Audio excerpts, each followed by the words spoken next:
hanging out in Palmer Park. My same gay friends I hung out with would tell me about Palmer Park, which is like a gay park in Detroit where like a lot of the LGBT people hang out at.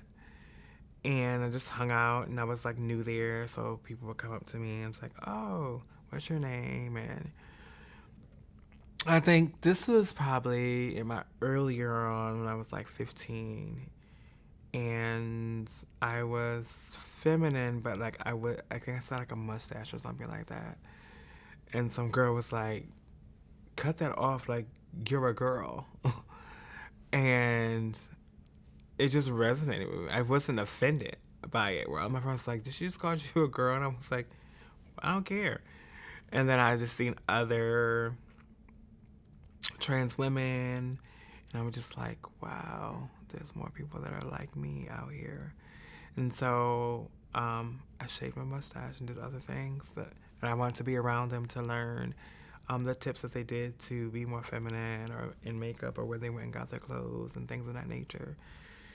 So it like kind of helped, you know. And so just, hey, that's my niece. You're my sister now. It just kind of organically happened.